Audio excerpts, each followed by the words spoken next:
Edwards Syndrome Association is a 100% volunteer 501c3 nonprofit organization dedicated to advocacy, equal care, education, and rights of people with Edwards syndrome. The ESA strives to empower parents to advocate while working to help break barriers for those with Edwards syndrome. This podcast is for educational purposes only.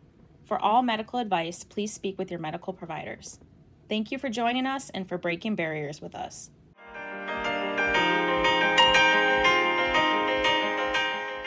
Welcome to the Breaking Barriers podcast, where we talk all things Edwards syndrome, special needs, therapy, disability, and everything in between. I am your host, Crystal Simpson. Each episode, I will be joined by other members of the Edwards Syndrome Association team, as well as our special guest.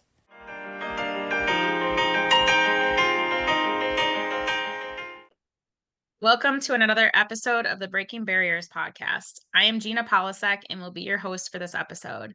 I am joined by my co-hosts Kelly Peterson and Crystal Simpson. Today, our guest is Dr. Iverson from University of Kentucky Children's. Dr. Iverson is an ENT and has been on previous episodes.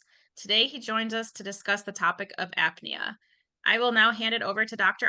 Iverson to give a brief introduction before we get into our conversation. Excellent. Well, thank you, Gina, Kelly, and Crystal, who I'm sure will be joining us shortly. But I just want to thank you again for this opportunity to be on the podcast and to kind of share what I know and my passion for taking care of kids and kids with trisomy 18 in particular. And again, so I'm a pediatric ear, nose, and throat physician, boarded in otolaryngology, so ear, nose, and throat, as well as a complex pediatric otolaryngology sub-certification.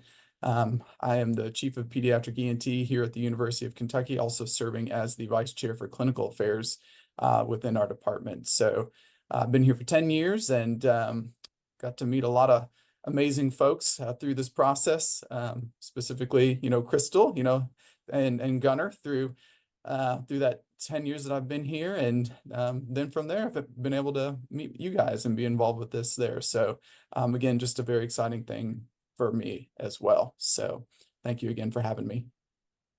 Yes, we're very glad to have you here. We know that you take wonderful care of Gunnar, and we're happy that you can share your knowledge with the entire trisomy 18 community. So to kind of kick this off, could you explain the various types of apnea and how often they are seen in people with trisomy 18? Sure. Yeah, so just to kind of talk about the different types of apnea, what is apnea? What is sleep apnea? So sleep apnea really is a cessation of airflow while sleeping for a period of 10 seconds or 2 breath cycles.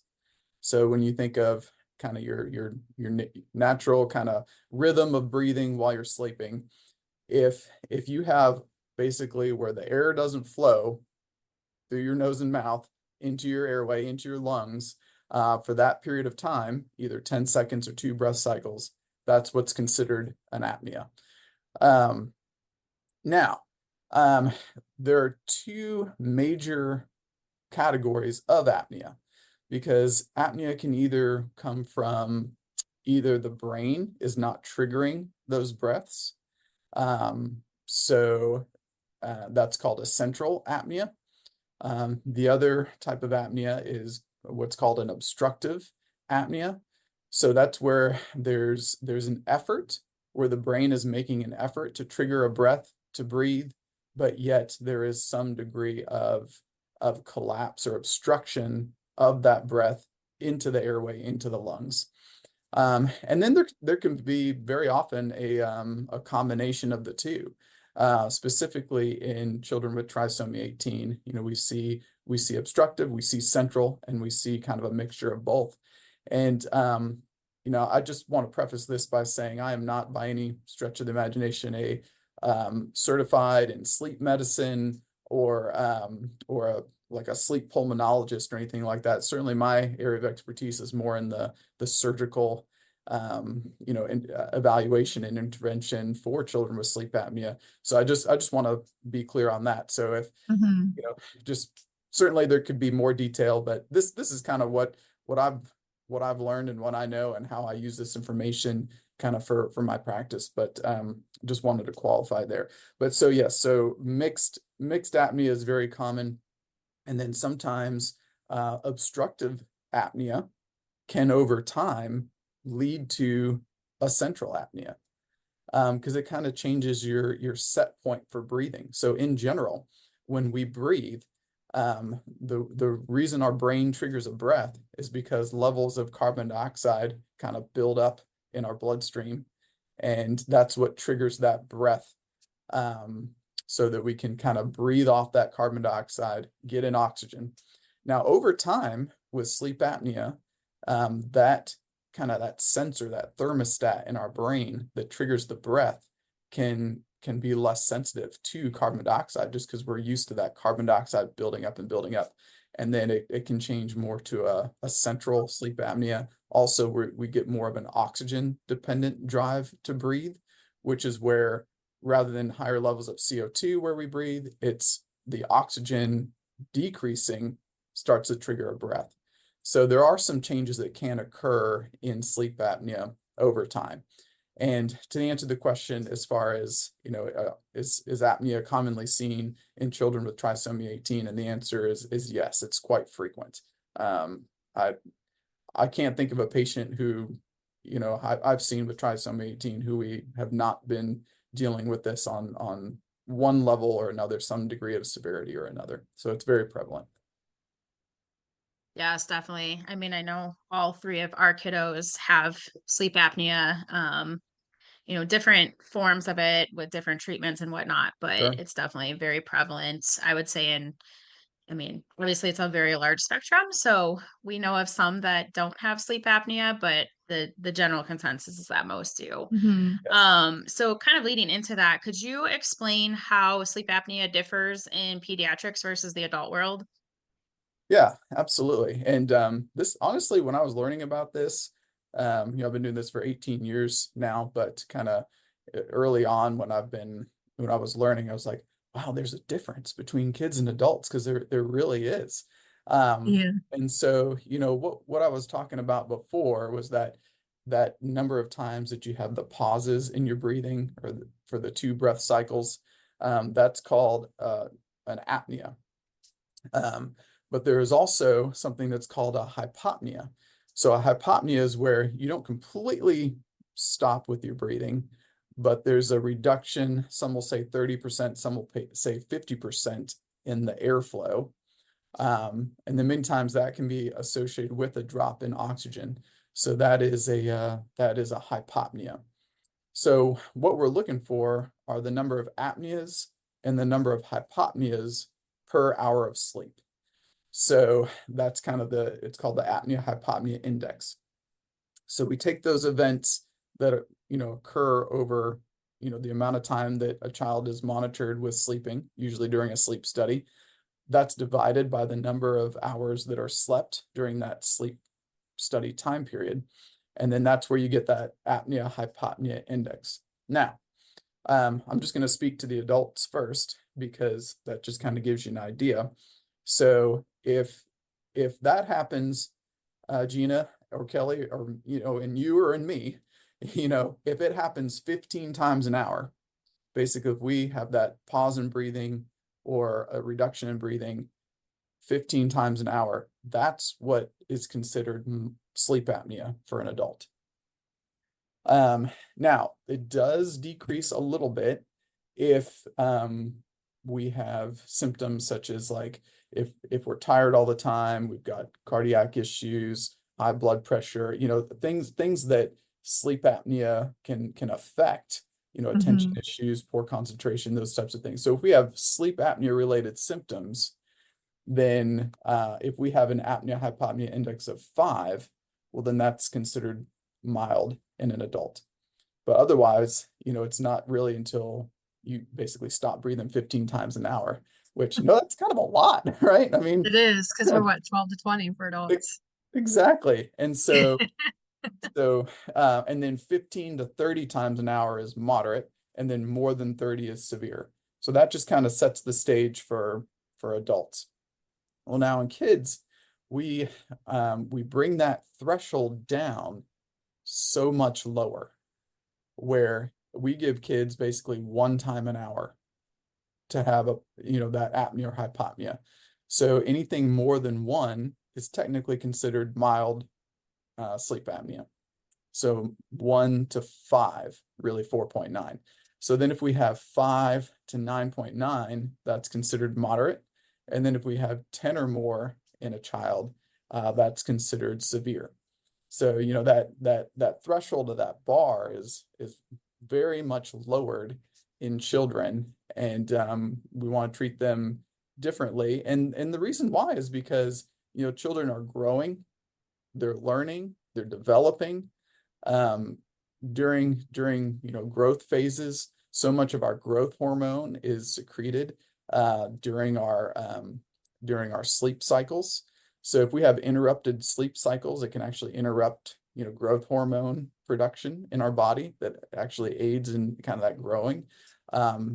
Certainly it affects mood and concentration, learning. So of course, kids are sponges, they need to be learning and growing and developing, so much more. And there's a lot more of that going on developmentally. And so that's why we set that threshold lower, so that those things can be kind of optimized as far as growth and development. So those are the main differences just in the sleep apnea for kids versus adults. Yeah, it's crazy how it differs so much, but it makes sense overall, Mhm. with the developing brain and everything, Correct. for it to be a lower threshold to treat. Um, so with that, what is kind of like the gold standard for diagnostic tests or procedures to confirm sleep apnea? Yes. So polysomnography, that's kind of the technical name for it, or a sleep study in a lab. It's really the only validated method to diagnose sleep apnea in children. Um, People may have heard of like a home sleep study test for adults, and that can be appropriate and evaluated for adults.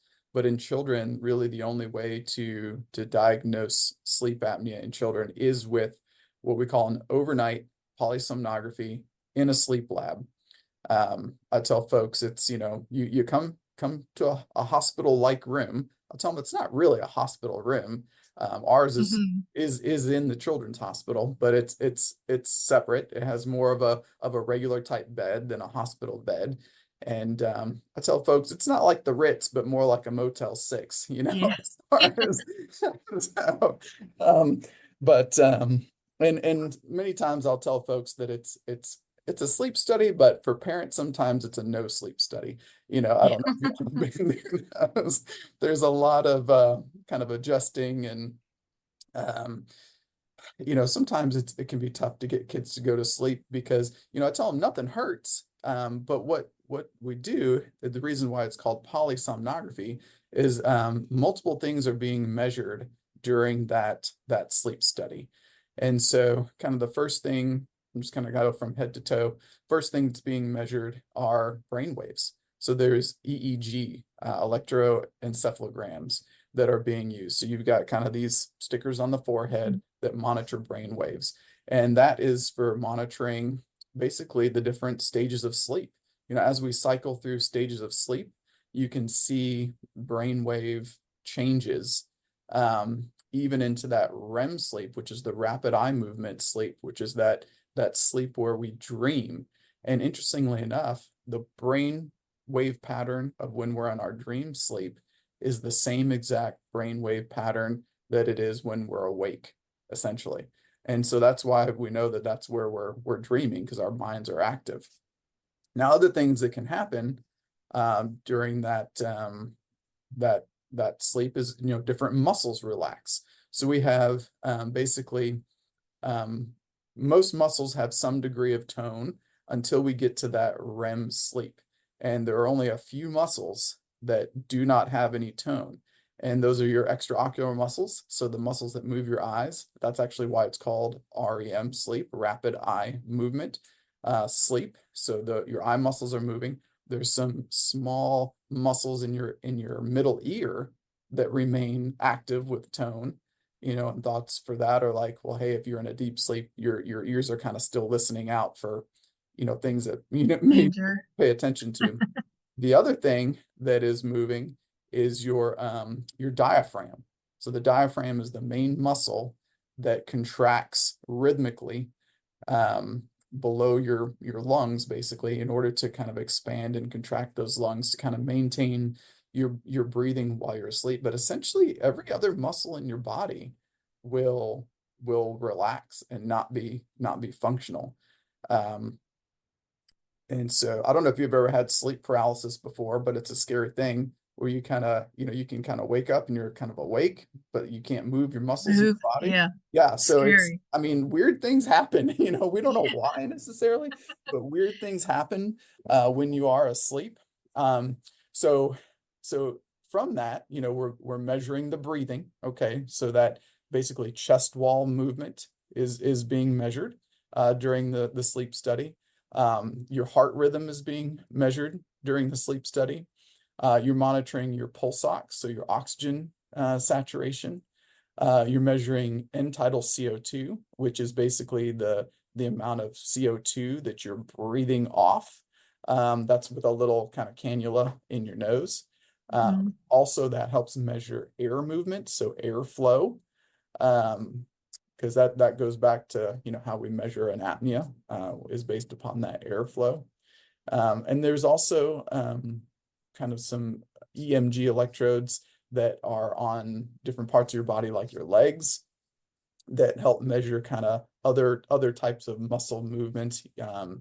Restless leg type of syndrome can be monitored or evaluated during the polysomnography. So I think that's pretty much it. But so those are all the things that are being measured during that sleep cycle. And essentially, most sleep studies need an 85% efficiency, which is where you have, out of the time that you're kind of lights out to lights up to lights on, is that 85% of that time is being spent in those sleep stages, so that you can kind of see, cycling through the different kind of stages of sleep into the REM sleep. Usually that REM sleep takes about 90 minutes for that first cycle to kind of come through. So that's what's being measured and monitored. Yeah.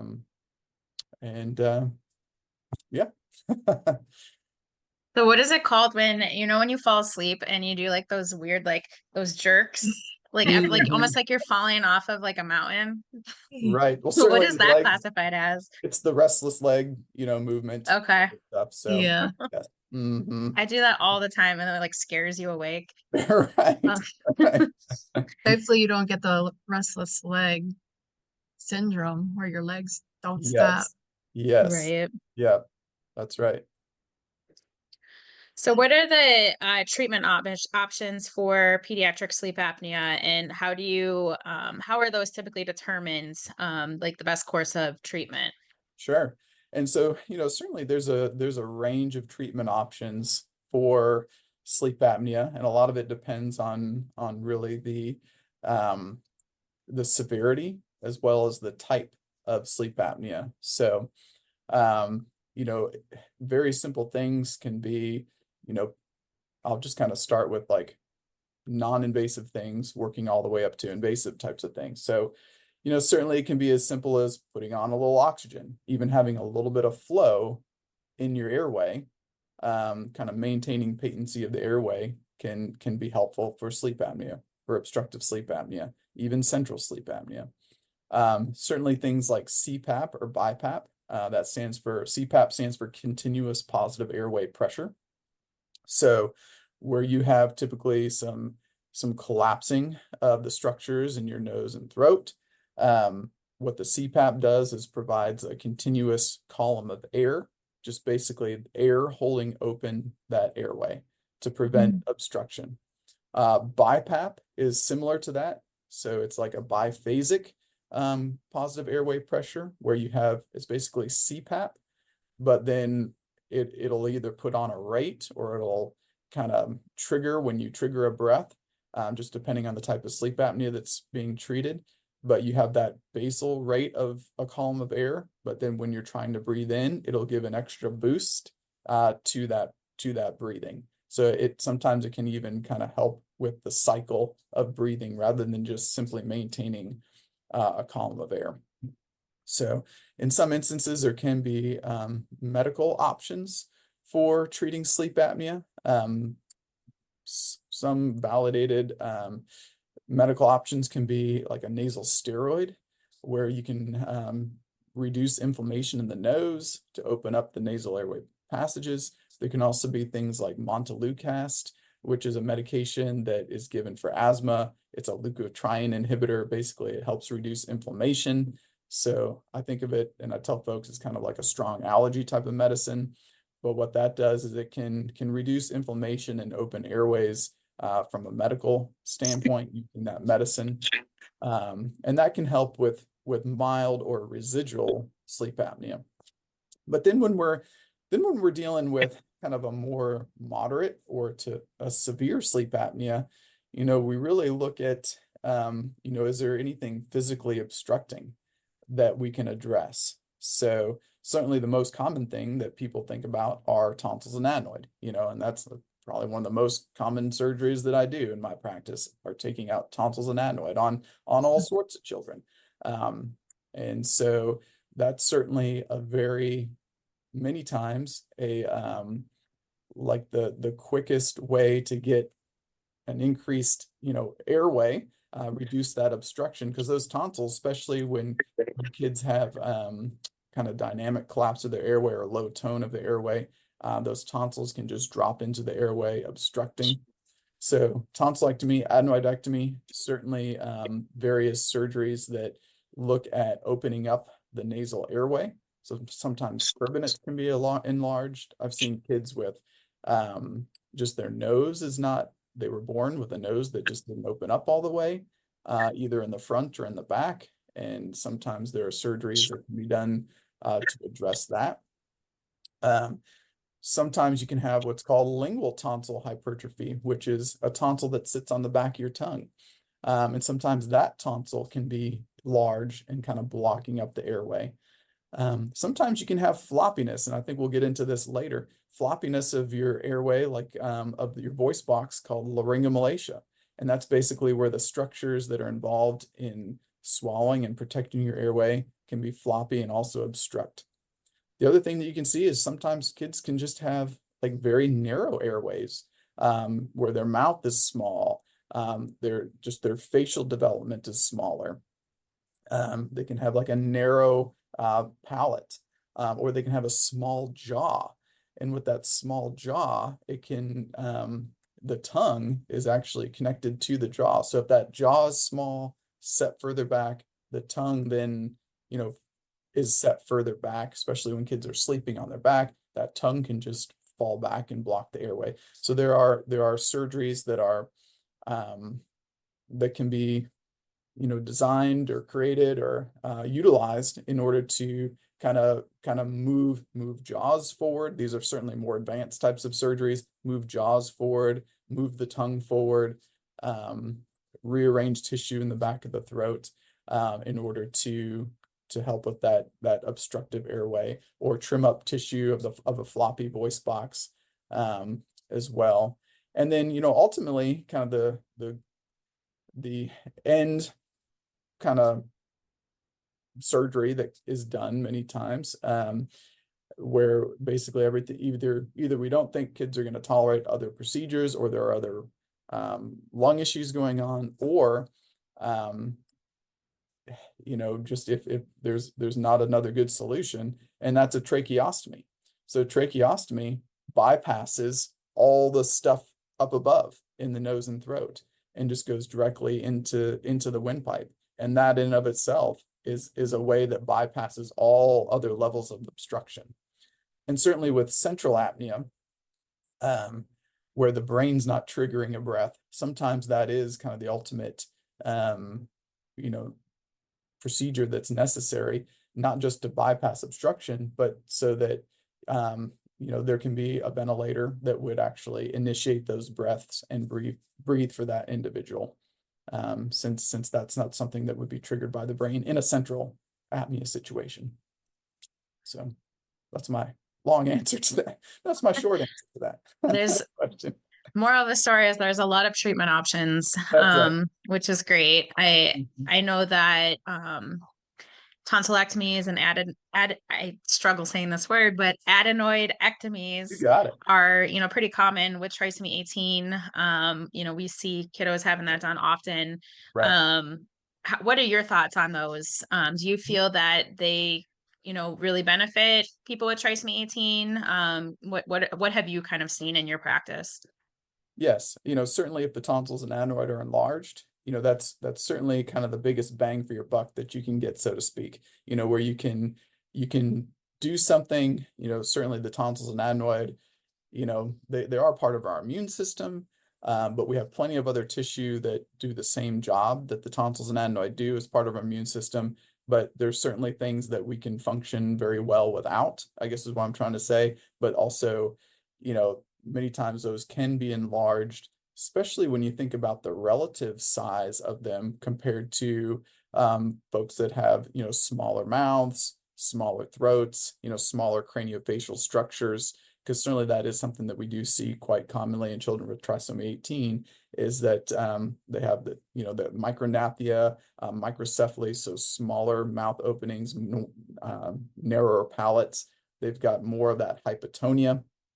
And so anything that we can do to kind of open up that space um, does help improve that airway. And the tonsils and the adenoid, they're a tried and true way to address that for sure.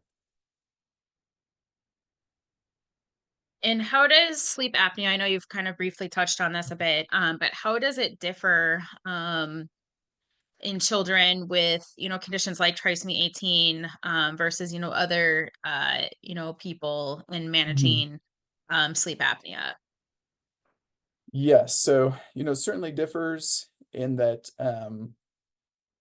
as I was saying before, there are those other anatomic considerations that we do need to take into account where we're dealing with smaller craniofacial structures, spaces, and then also that tone.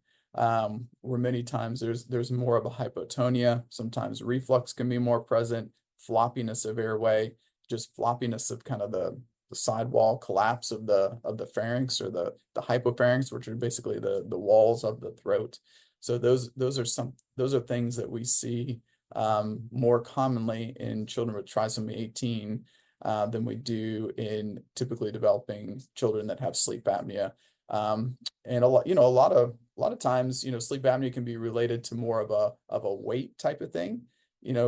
So children who are obese certainly would have be more prone to sleep apnea, but I would say in my experience that's not necessarily the case in children with trisomy 18. That's the case. It's more of a kind of a tone and a structural type of reason as far that plays into their sleep apnea. I also wanted to mention too, I know you mentioned Malaysia a bit Mhm. earlier, but for those that are listening, so we're actually doing a whole nother episode with Dr. Iverson specifically on trachs in Malaysia. So we're not going to probably touch on it too much on this episode.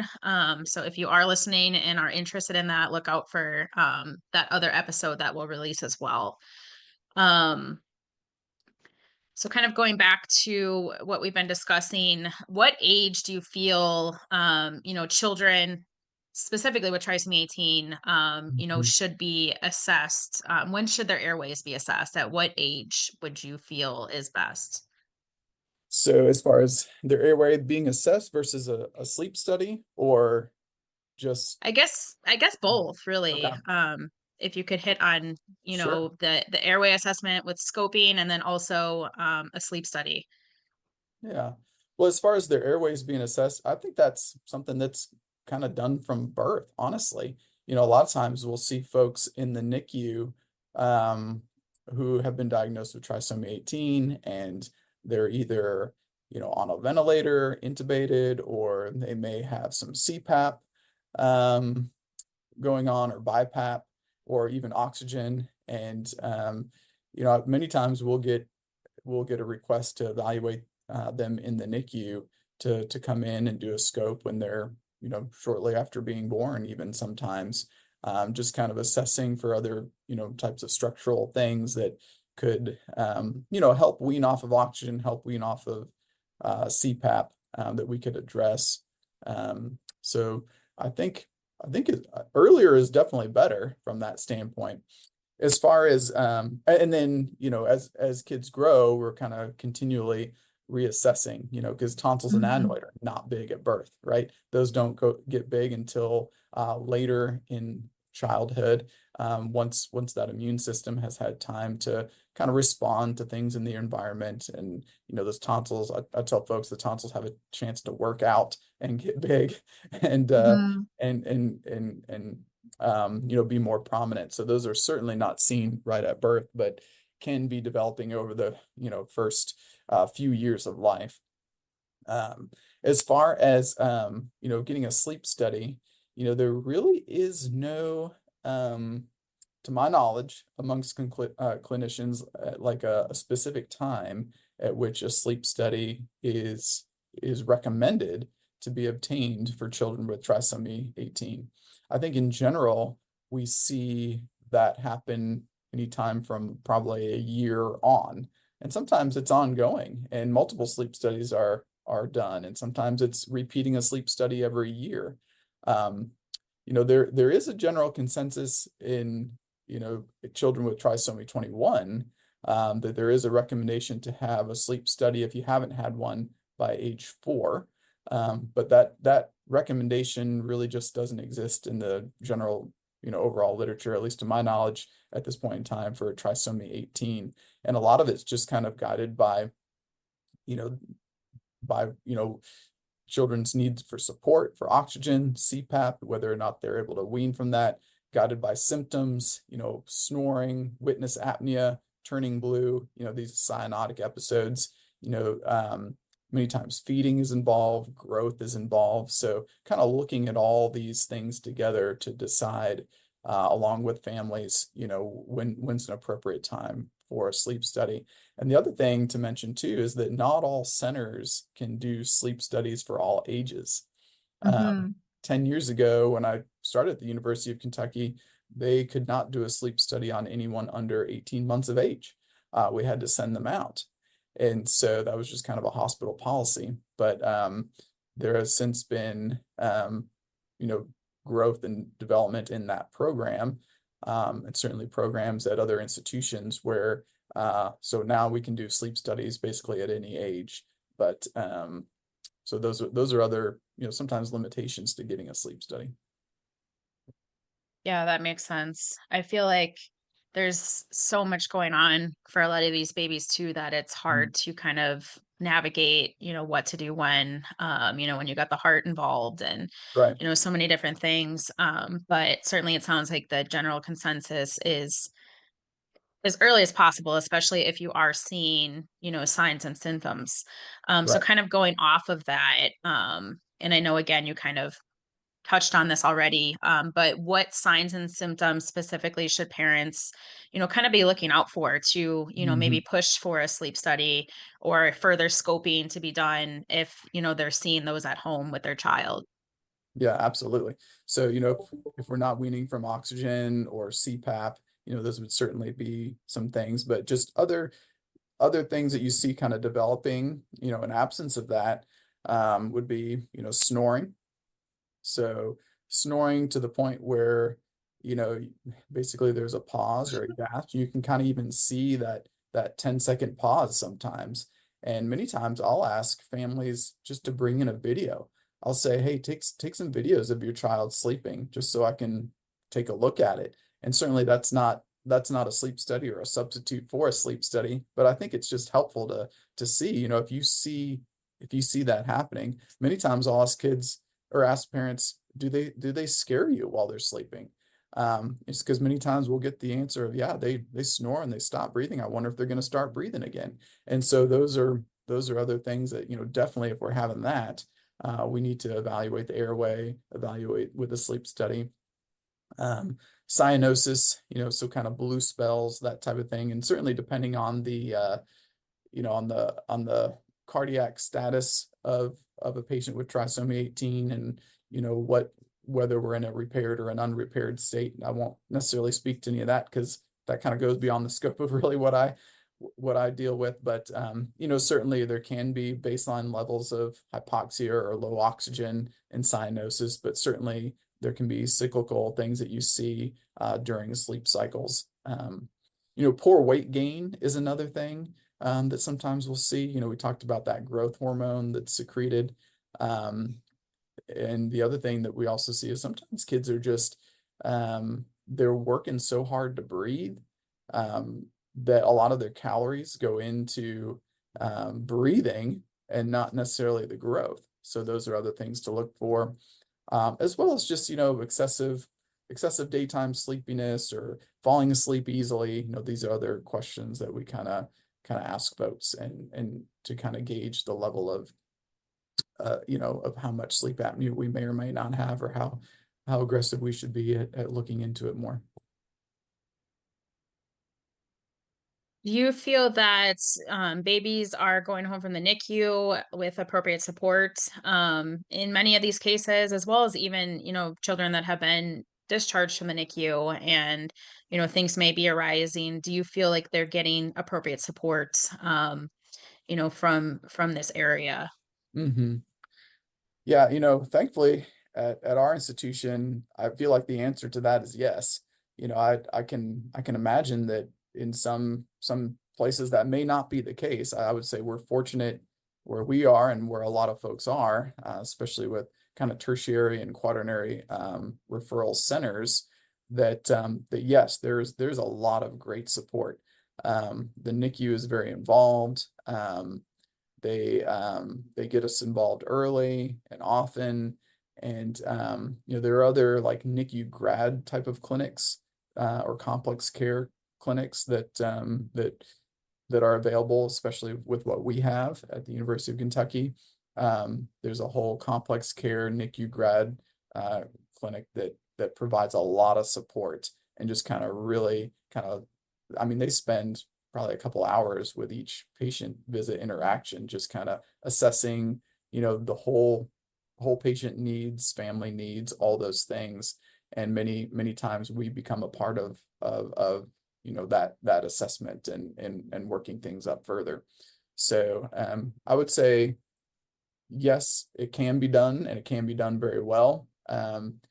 I can speak to our institution and any institution I've been in where it has been done well, but certainly I can see that there might be challenges just depending on what area you are or which center you're in. So but thankfully I think for the most part they're pretty good referral patterns to places where they have the capability to do that. So Definitely. And I feel like too, that's why it's important to get knowledge out there too, so parents know more. I mean, because if right. you just don't know, you don't know what to ask for. And so I feel it's, important to get this out there so parents can, push for these things if they are at an area that maybe, doesn't have these same advancements. So their Mm. kiddo can get somewhere that maybe does, or, get them to be willing to if they do have it where they're at and they're just not willing. So yes, that's very helpful information. One question I did have was, so when it comes to tonsils and adenoids, Mm. so at what age do you usually see kind of the tonsils get so enlarged that they need to be removed from a child? Sure. Yeah, I mean, 2 to 4 years of age are kind of the ages where I will typically and very commonly see that happening and developing the need for that. Now I've seen it in folks who are older as well, but kind of that age range is many times when you see that tonsil tissue kind of build up and develop and hypertrophy, just get larger basically.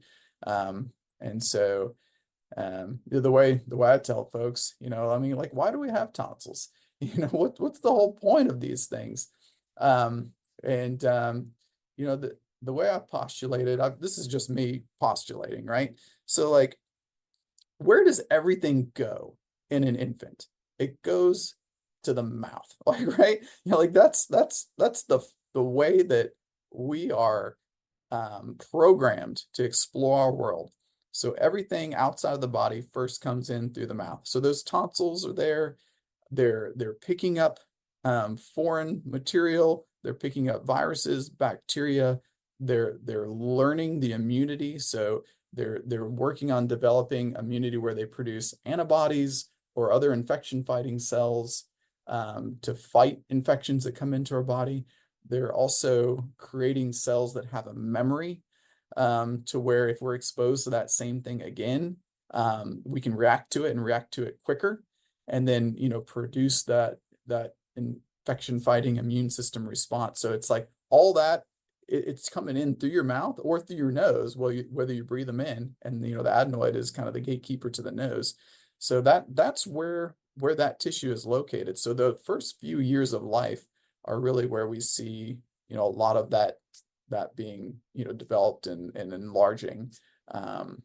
So hopefully that was the answer to your question. But you can see it at any age, but I think certainly in children with trisomy 18, we're assessing early on, especially if we're kind of tuning into the fact that that sleep apnea is going to be kind of something that we're going to need to address. Okay. Yeah, and I guess a reason I asked too was sometimes we see in kids with trisomy 18 is, they go in to get their adenoid removed at like age 2 or whatnot, but their tonsils aren't yet enlarged. Correct. But then like maybe 2 years down the line, the tonsils are so enlarged that they need to then have those removed. Right.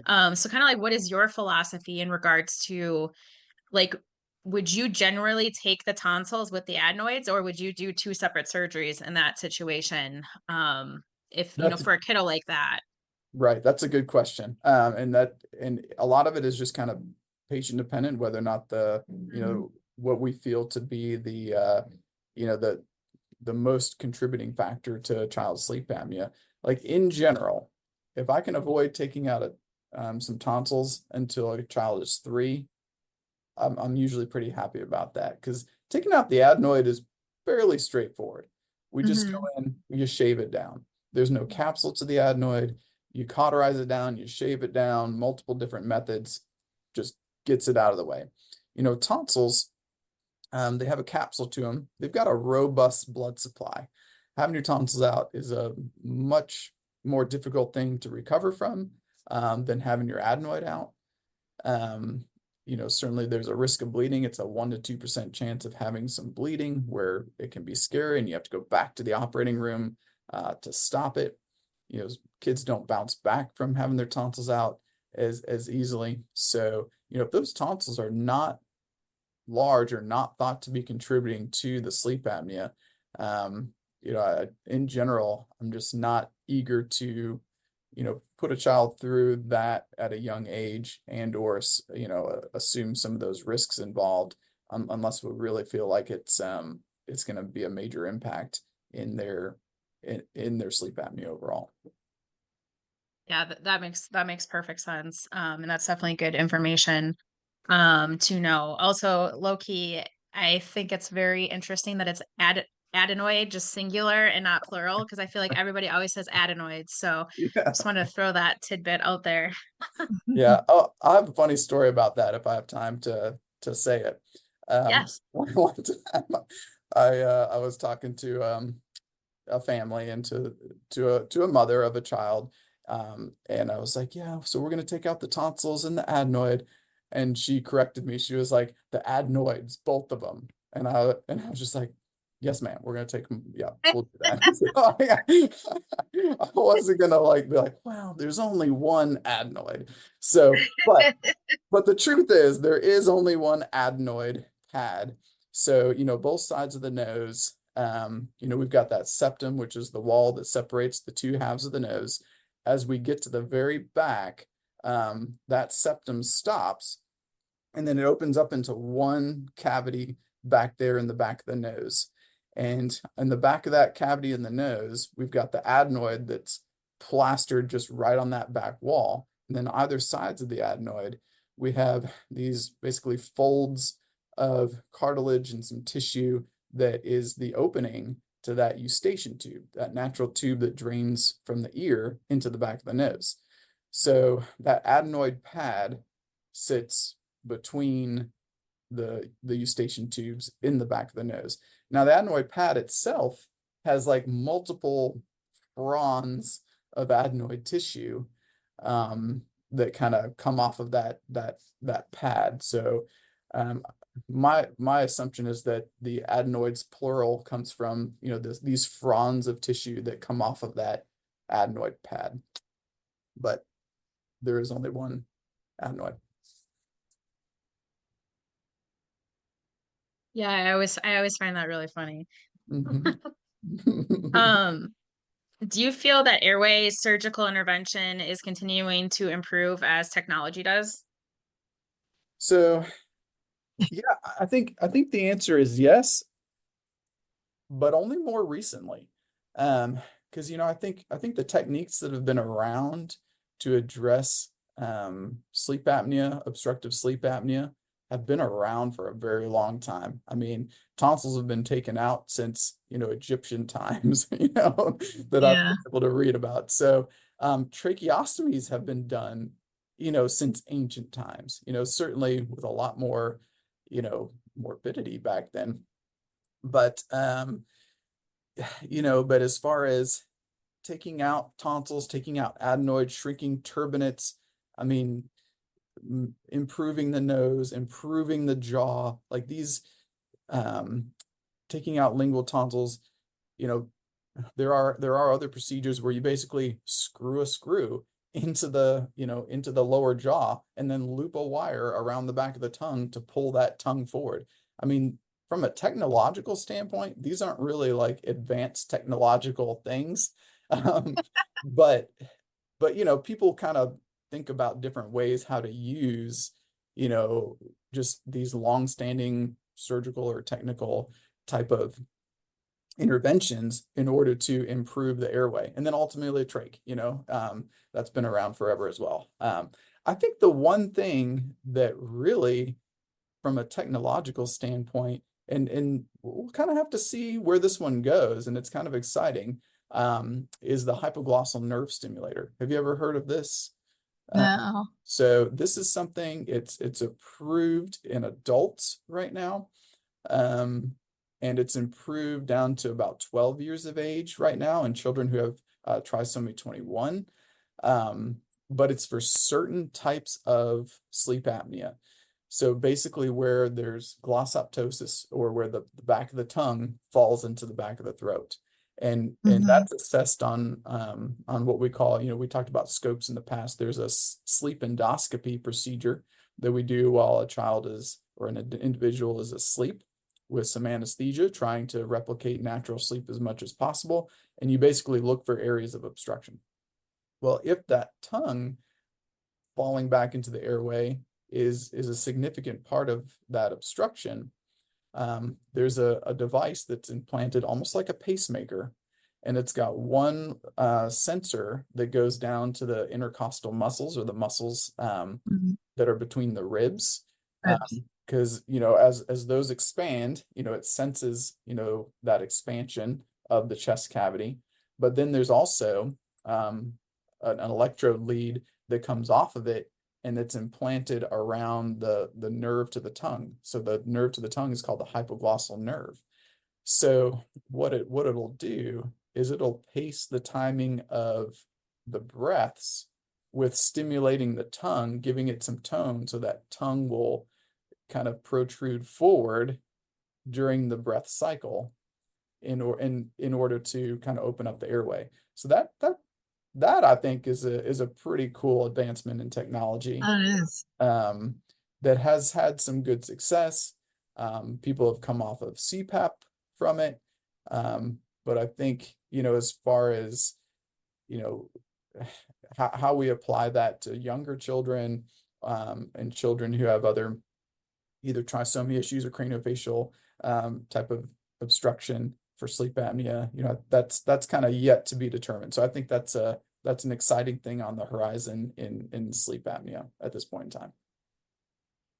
Yeah, it's incredible what technology is advancing. It's a little scary, but also for things like that, it's amazing. Yes, yes, indeed. Um, so yeah, I'm happy you shared that. I know Mia's ENT, he he said he literally dreamt it.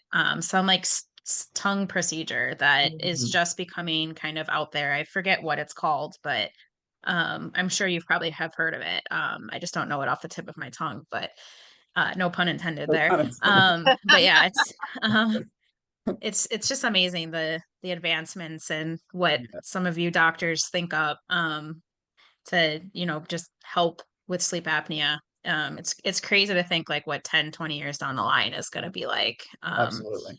for Yeah, conditions like this. that's right. But on that note, do you have any other, topics or areas related to apnea, that you want to touch on before we end this episode?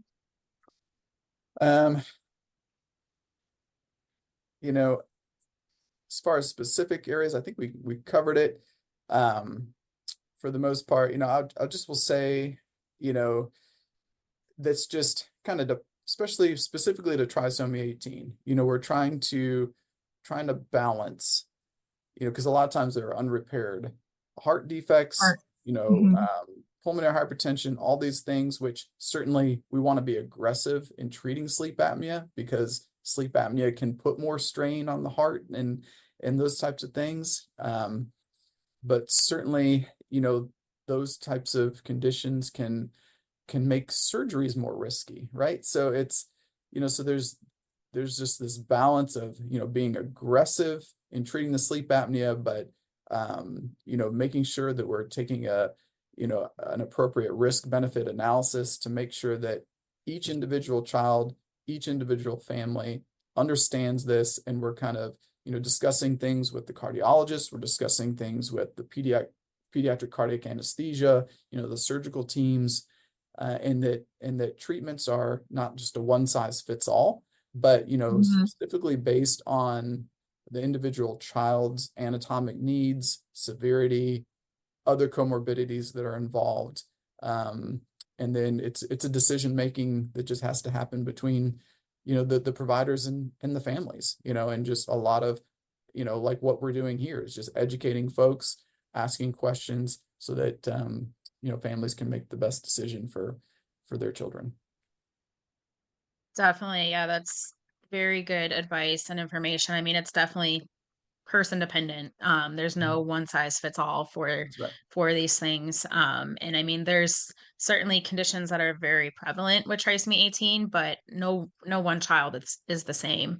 Exactly. So it's critical that these specialties are working together and that it's a collaborative discussion amongst the doctors and the family, taking it all into consideration for each individual. So I'm very glad that you touched on that, especially as we end this episode. So that's a great way to end this. So again, thank you so much for your time, Dr. Iverson. We're glad that you were able to be on this episode. And again, for our listeners, we will be having him on another episode regarding trachs in Malaysia very soon. So please look out for that episode as well, as it definitely will tie into this one a bit. So thank you for listening, and we look forward to having you join us for our next episode. Thank you all so much.